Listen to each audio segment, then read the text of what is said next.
le podcast AgriOuf.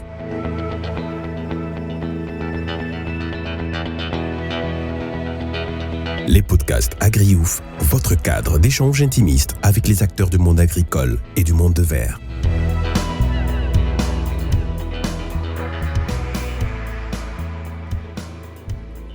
Amoureux du monde agricole, mesdames et messieurs, bienvenue dans ce numéro des podcasts de AgriOuf.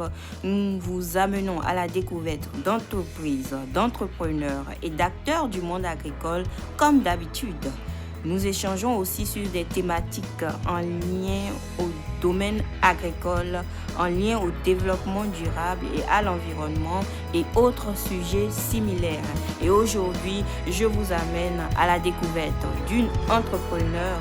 Toujours pour marquer le mois de mars, nous allons à la découverte évidemment d'une femme qui est dans le domaine de la transformation agroalimentaire.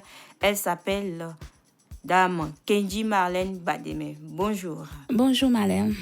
Comment tu vas? Très bien, merci. Alors, merci beaucoup d'avoir accepté d'être invitée dans ce deuxième numéro des podcasts AgriOuf. C'est un plaisir. Alors, sans transition, nous allons aller à ta découverte. C'est qui Marlène Bademe Kenji? Marlène Kenji est la promotrice de Bademe Natural Foods, qui est une entreprise qui s'occupe essentiellement de la transformation des légumes feuilles et de la production des plantes aromatiques déshydratées ainsi que des douceurs locales revisitées. Le podcast AgriOuf. Merci beaucoup de t'être présenté à nous. Je pense que c'est assez sommaire et nous allons maintenant aller dans les détails. Qu'est-ce qui t'a amené à vouloir faire des produits pré-cuits ou bien des produits naturels et aujourd'hui c'est devenu une entreprise? Raconte-nous un peu d'où est-ce que tout ça est parti. La transformation agroalimentaire en général, l'idée m'est venue en observant ma mère, elle est à ses heures perdues, elle fait du maraîchage et la plupart du temps, elle fait des légumes feuilles. Mais parfois, en fin d'année, il y a des produits qui sont prisés tels les choux, les carottes. Du coup, même quand elle avait des légumes feuilles comme diamant du chaïo en planche, elle jetait pour pouvoir mettre ce qui était prisé. À cause de la mévente, parce que si c'était vendu, ça n'allait pas être jeté. Quand elle ne les jetait pas, elle les donnait à manger aux animaux qu'elle élevait. Et moi, j'aime pas vraiment le gaspillage.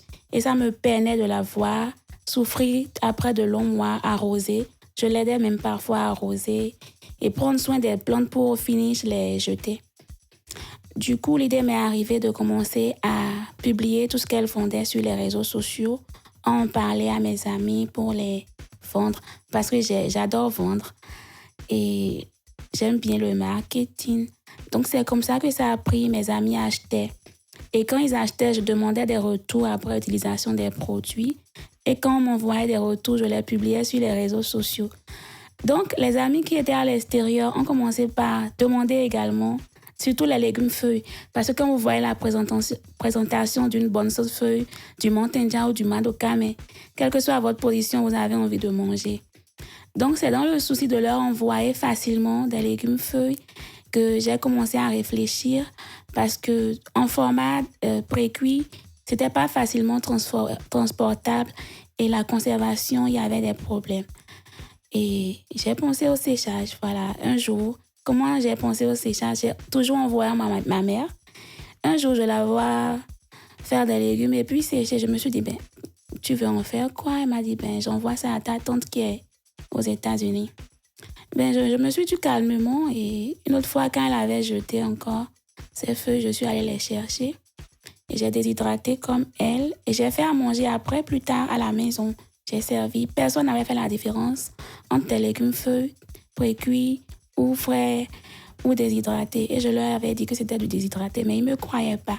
Mais comme ils ont apprécié, j'ai fait d'autres tests que j'ai envoyés à des amis. Donc, c'est comme ça que ça a pris. Et ceux qui étaient ici voulaient que je leur fasse gagner du temps parce qu'on a de moins en moins le temps pour s'occuper de nous-mêmes. C'est comme ça que j'ai commencé à faire du pré-cuit pour les résidents et du déshydraté pour les gens de la diaspora. Waouh! Waouh, waouh. Tout ça, c'est parti de l'observation des activités de ta mère. Oui, oui. Et tout d'un coup, c'est devenu progressivement, Oui, progressivement, vraiment. une entreprise où aujourd'hui, tu offres des produits, des légumes séchés. Oui. Et non seulement au Bénin, mais au-delà du Bénin. Oui, oui. Les légumes séchés, la cible principale, c'est la diaspora, ceux qui voyagent beaucoup, ceux qui ne résident pas sur place, parce qu'on les déshydrate totalement pour leur permettre de les transporter facilement et surtout de les conserver. Parce qu'une fois déshydratés, les légumes feuilles peuvent faire jusqu'à minimum 24 mois sans se gâter, oui. Wow. À température ambiante, hein, pas de souci pour la conservation. Il suffit juste de les poser sur une table ou une étagère et puis c'est parti. Ça veut dire que c'est carrément, je vais dire, un dispositif de conservation que tu as mis en place. Exactement. Et de la même manière que ça aide la diaspora et ceux qui voyagent beaucoup, ça aide également les producteurs maraîchers qui sont très souvent confrontés à des pertes post-récolte parce que ces denrées-là sont fortement périssables. Et c'était pas seulement ma mère. Le phénomène a été observé parce qu'il y avait plein, quand j'ai commencé à grandir, il y avait plein de maraîchers dans notre zone. Et j'observais le même phénomène, ils se plaignaient des pertes. Et avec la transformation, là, il y a eu beaucoup moins de pertes. Super. Et aujourd'hui, tu es promotrice de Bademé Food. Bademé Natural Food, parce qu'on ne fait essentiellement que du naturel. Du naturel, d'accord. Mais à la base, tu es quoi de formation? Et pourquoi tu as décidé de virer complètement? Ça aurait pu être une activité secondaire et autres. Donc... Effectivement, ça aurait pu être une activité secondaire, mais comme on dit souvent, j'ai trouvé ma voie en fait. Parce que au moment où j'ai commencé à faire du séchage, j'avais une entreprise de décoration événementielle et de fabrication d'accessoires en perles. Et ça marchait très bien, j'avais beaucoup de clients. Mais quand j'ai commencé à faire de la transformation agroalimentaire, j'ai vu l'impact que j'avais non seulement sur des gens de la diaspora, mais également sur les maraîchers. J'étais au milieu de deux pôles et c'est une satisfaction morale de savoir qu'on a autant d'impact sur autant de personnes. Et le fait de rendre ce service aux uns et aux autres, ajouté au fait que je me sentais tellement bien dans cette voie-là, a fait que tout naturellement, pour mieux prendre au sérieux ce que je fais, j'ai dû abandonner progressivement mon entreprise. Mais ajouté à ce fait, je n'ai pas eu de formation de base en agro-transformation. Je suis titulaire d'un Master 2 en administration des finances et du trésor que j'ai obtenu à l'ENAM. Mais j'ai toujours été passionnée de marketing et j'adore vendre. Du coup, je suis bien dans ce que je fais aujourd'hui. Voilà qui est bien dit, tu es bien dans ce que tu fais et ça se voit à travers déjà les résultats que tu es en train d'obtenir. Et depuis quand réellement l'entreprise existe et quel bilan toi tu fais de ton parcours aujourd'hui? Bademé Natural Foods existe depuis 2018. J'ai commencé la transformation depuis 2018. Je me suis enregistrée légalement en 2019. Donc, depuis 4 ans, officiellement, Bademé Natural Food existe. Le bilan est beaucoup plus positif que négatif. C'est vrai, il y a beaucoup de peine dans la transformation agroalimentaire. Parce qu'au début, quand on commence, il y a assez de pertes. Il faut faire plusieurs tests. Après, quand on a envie d'aller loin, il faut investir dans des équipements de qualité. Aujourd'hui, nous avons que des équipements en inox pour respecter la loi en matière de transformation agroalimentaire. Et ça, c'est cher. Des déshydrateurs, des cuiseurs, ça coûte vraiment beaucoup. Et c'est pas facile de réussir à réunir ces fonds-là. Il faut avoir un local indépendant de l'habitation. Ce n'est pas facile non plus. Encore que c'est pas facile de trouver le personnel prêt à travailler comme ouvrier. Aujourd'hui, les jeunes, c'est beaucoup plus les téléphones, réseaux sociaux. Donc, il faut s'éloigner des périphériques, aller en profondeur dans les zones éloignées avant de trouver une main-d'œuvre adéquate. Mais vu nos objectifs, on peut dire qu'on s'en sort bien, même si on peine souvent et beaucoup. Super, justement, tu dis on s'en sort, ça veut dire que tu t'en sors. Et est-ce que ce que tu fais au niveau de ton entreprise, c'est ce qui te nourrit complètement, entièrement aujourd'hui? Oui, je peux dire que je vis essentiellement de mon entreprise. Ça ne veut pas dire que je vis comme je veux. Il faut faire beaucoup de privations et je ne gagne pas encore comme je voudrais gagner, mais j'ai des objectifs, j'ai une vision et je sais que c'est pour un moment ces sacrifices-là, donc on s'accroche. Et qu'est-ce qui fait ta plus grande fierté quand tu regardes le parcours aujourd'hui? Ma plus grande fierté, c'est les clients. En fait, il y en a qu'on ne connaît pas du tout. Parfois, ils passent par des personnes interposées qui résident ici pour acquérir les produits. Et après, ils vous écrivent « Coucou madame, merci pour tout ce que vous faites pour la diaspora. J'ai mangé les légumes feuilles il y a environ 5 ans, mais avec vos produits, j'ai pu enfin les manger et puis c'était top. » Et vraiment, il n'y a rien pour décrire cette sensation-là, ce sentiment de voir qu'on aide vraiment. C'est les retours de tes clients, les témoignages qu'ils font du produit, du fruit qu'ils peuvent tirer à travers ce produit-là, qui te réconforte en fait. Qui te réconforte. Oui, et ça me permet en fait, quelles que soient les difficultés qu'on traverse, ça te montre que en fait, des gens comptent sur toi. Et ça te motive encore plus à donner du meilleur de toi, à améliorer ce que tu fais et à aller loin. C'est ça. Et en tant qu'entreprise, il faut forcément vendre. Quand tu mets en place une entreprise, il faut forcément vendre. Et la question que je m'en vais te poser, c'est en termes de stratégie pour pouvoir vendre, qu'est-ce que tu adoptes le plus? Est-ce que c'est le marketing digital? Est-ce que c'est le marketing traditionnel? Qu'est-ce que tu adoptes le plus et pourquoi? En fait, tous les marketings sont bons à adopter, mais quand j'ai commencé jusqu'à aujourd'hui, le premier que je fais, c'est le marketing digital. Surtout Facebook, Instagram, LinkedIn, WhatsApp. C'est les premiers canaux pour entrer en contact avec mes clients. Parce que la diaspora, c'est des gens qui ne sont pas ici. Pour les atteindre, il faut forcément passer par ce canal-là. Et c'est eux qui constituent plus de 50% de notre chiffre d'affaires. En temps, on avait laissé les précuits pour se concentrer sur cette cible. Et c'est dernièrement qu'on est revenu sur les légumes précuits. Et par ce canal aussi, bon, pour ces légumes aussi, c'est toujours le marketing digital, beaucoup plus le marketing digital. Ok, je vois avec toi les produits. Tu peux essayer de nous citer à peu près les produits que tu offres rapidement. Et c'est vrai que dans nos langues, les produits ont un nom. Oui, mais en français également. Oui. Aujourd'hui, nous avons commencé en 2018 avec 4 variétés de légumes feuilles. Mais aujourd'hui, nous en sommes à 10 que nous transformons aussi bien en version précuite que déshydratée. Nous avons la Vernonia que nous appelons au Bénin Amande vert, la Grande Morelle, Beaumont, l'amarante appelée Fortete, le basilic africain appelé Chayo, le glacément en fond, c'est glacément, mais en français, c'est l'épinard sauvage. Nous avons le combo qu'on appelle Févi. Nous avons la corette potagère qu'on appelle ici Nenoui. Nous avons également le Vitesse Doniana que nous appelons ici Foman. Nous avons du moringa, ça c'est aussi bien en français qu'en fond c'est du moringa. Et le dixième que nous transformons c'est les feuilles de manioc. En fond ça s'appelle du poiba. Pour ceux qui sont ici, on le fait congeler ou on le produit directement en livre en gros à certains restaurants ou hôtels de la place.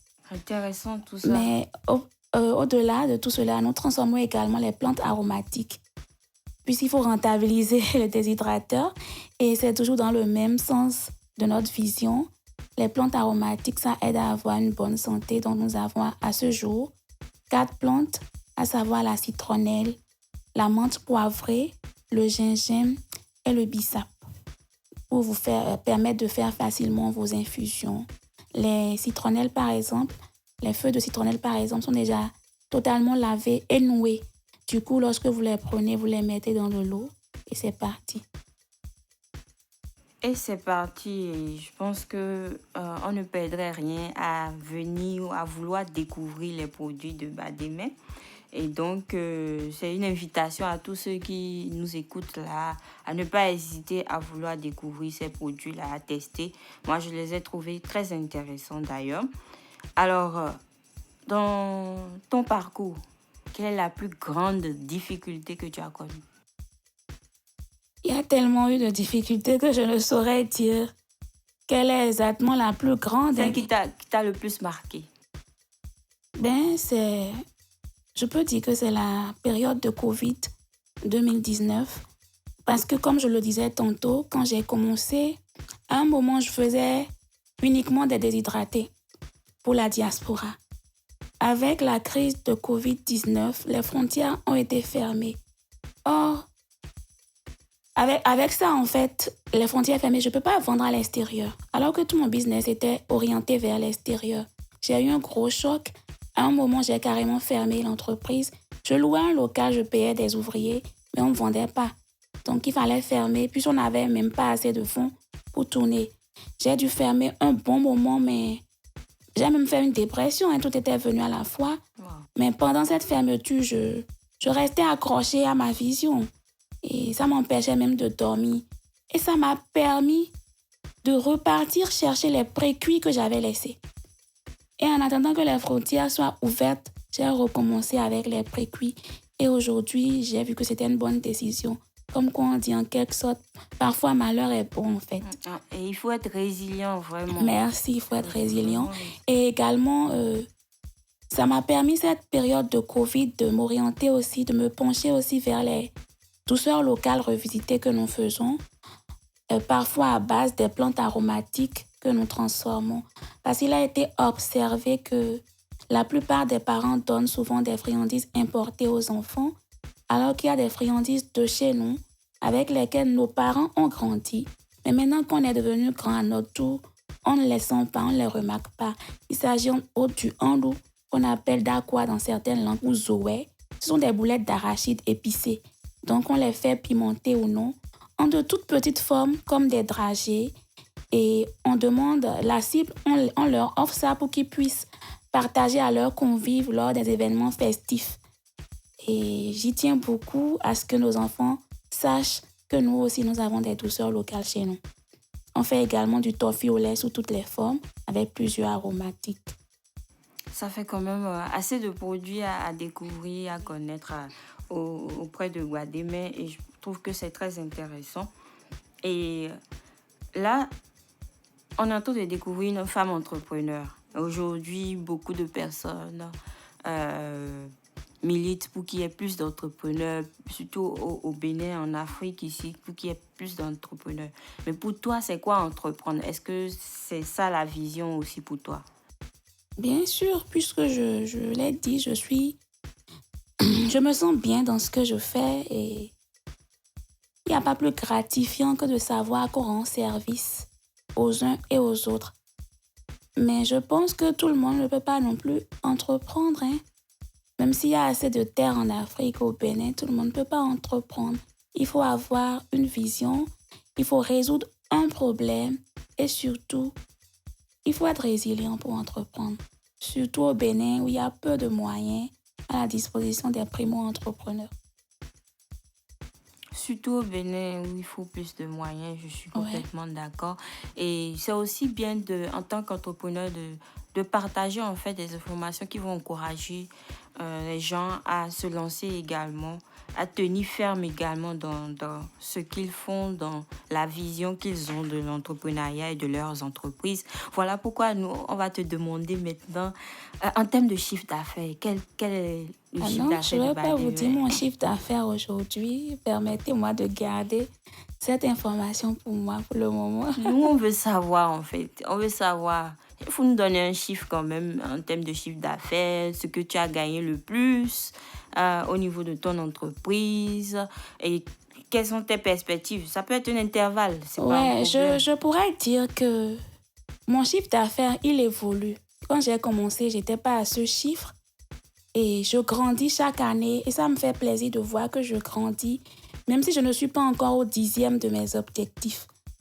Et il faut comprendre par là que j'ai de belles perspectives d'avenir pour mon entreprise et l'idéal pour moi est que même dans 100 ans, dans 30 ans, qu'on connaisse qu'il y a toujours Bademé dans le monde entier et sur toutes les planètes même, puisque les déshydratés, oui, on peut les emporter partout sans problème. Je dirais aussi que le chiffre d'affaires n'est pas forcément le bénéfice. Beaucoup de gens se confondent cet aspect. Ce n'est pas parce qu'une entreprise fait un chiffre d'affaires de 20 millions qu'il a un bénéfice de 20 millions. Parfois, et surtout au début, les dépenses sont parfois supérieures aux recettes. Du coup, il y a des années où on ne fait même pas de bénéfices. Donc, il faut travailler quotidiennement à ajuster ou du moins à faire en sorte que la balance soit plus haute au niveau des recettes pour avoir le plus de bénéfices.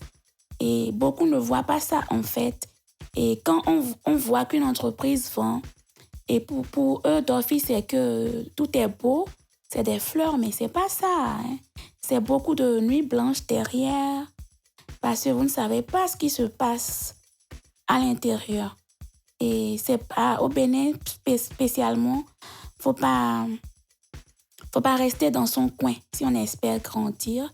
Il faut sortir, il faut côtoyer d'autres entrepreneurs, il faut partager, il faut parler de sa vision en fait, pour que les autres aussi puissent la comprendre et l'épouser et vous soutenir. C'est important. C'est important et moi je pense que cela va de soi si justement entreprendre, c'est d'abord investir sur une vision, sur un projet. Donc au début, c'est nous qui mettons de l'argent et c'est vers la fin ou bien quand le projet arrive à maturité qu'on arrive à avoir un retour sur investissement. Et voilà pourquoi ça ne nous dérange pas de connaître ton chiffre d'affaires. Non, je ne vais pas revenir dessus, je ne dirai pas mon chiffre d'affaires. Ok, c'est pas grave. On va continuer, on va atterrir surtout. Et avant de finir, la question que moi je m'en vais te poser, c'est, on est en mars, le mois entre griffes de la femme. Est-ce que tu encouragerais d'autres femmes à entreprendre comme toi? Et pourquoi? Oui, j'encourage d'autres femmes à entreprendre, spécialement ce mois de mars, le mois des droits de la femme.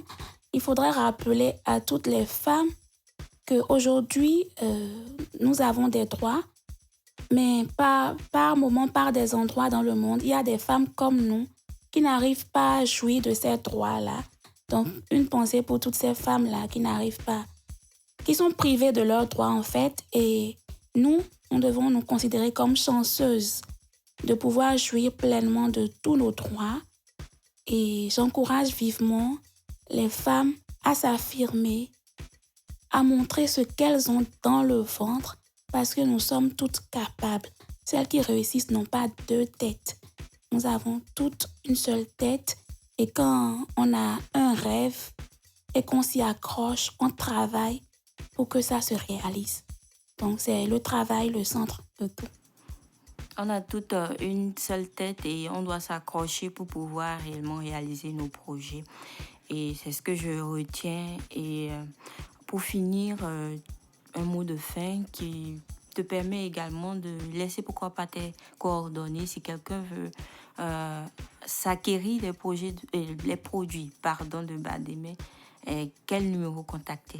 D'emblée, mon numéro, mes contacts sont le plus 229 99 32 79 59 et le 97 28 98 20. Bademé Natural Foods est sur tous les réseaux sociaux avec le nom Bademé Natural Foods et nous sommes situés à Abomey-Calavi, à Kota, non loin de l'église catholique Bakita. Nous avons nos produits distribués dans la plupart des supermarchés de la place. Mon mot de fin, c'est investir en Bademé, acheter un seul de nos produits. Ça nous permet non seulement de de contribuer à la réduction des pertes post-récolte en Afrique, au Bénin notamment, mais surtout de rendre service aux gens de la diaspora. Ça nous permet de rendre service à tous ces nombreux jeunes-là qui ont la volonté de travailler, qui ont des diplômes, mais pas toujours un emploi. Donc nous les employons. Du coup, acheter un seul de nos produits, ça vous permet de contribuer à beaucoup de choses. La lutte contre la pauvreté, le chômage, la protection de l'environnement. Parce que nos produits sont 100% naturels. C'est ça que les gens disent bio aujourd'hui. Mais c'est le 100% naturel. Et nous contribuons à la préservation de l'environnement en ce sens que même les déchets issus de notre transformation, ne les jetons pas. Nous les réutilisons pour toujours préserver l'environnement. Donc, c'est important de le savoir. Merci beaucoup. Merci d'avoir accepté d'être sur ce podcast. Et nous vous rappelons, nous étions avec Madame Kenji Marlène Bademe. Et elle est la promotrice de l'entreprise Bademe Natural Food qui offre des produits tels que des légumes séchés, des légumes pré-cuits. Allez sur le canal, vous allez en savoir beaucoup plus. En tout cas, c'était un plaisir pour nous de découvrir Bademe Natural Food. Et si vous aussi, vous avez envie de vous faire découvrir sur ces podcasts, n'hésitez pas à nous contacter. Ce sera un plaisir de collaborer avec vous et de vous faire découvrir. Merci beaucoup d'avoir accepté notre invitation. Merci à vous, chers amis internautes, mesdames et messieurs, de nous avoir suivis jusqu'à la fin. Et nous vous donnons rendez-vous au prochain numéro des podcasts de AgriYouth. En attendant, nous vous souhaitons une bonne fin de journée, de soirée, tout ce que vous voulez, selon votre disposition. Alors, merci beaucoup. C'était Esther Idrissou. Je vous donne rendez-vous à la prochaine édition. Bye bye. Le podcast AgriYouth.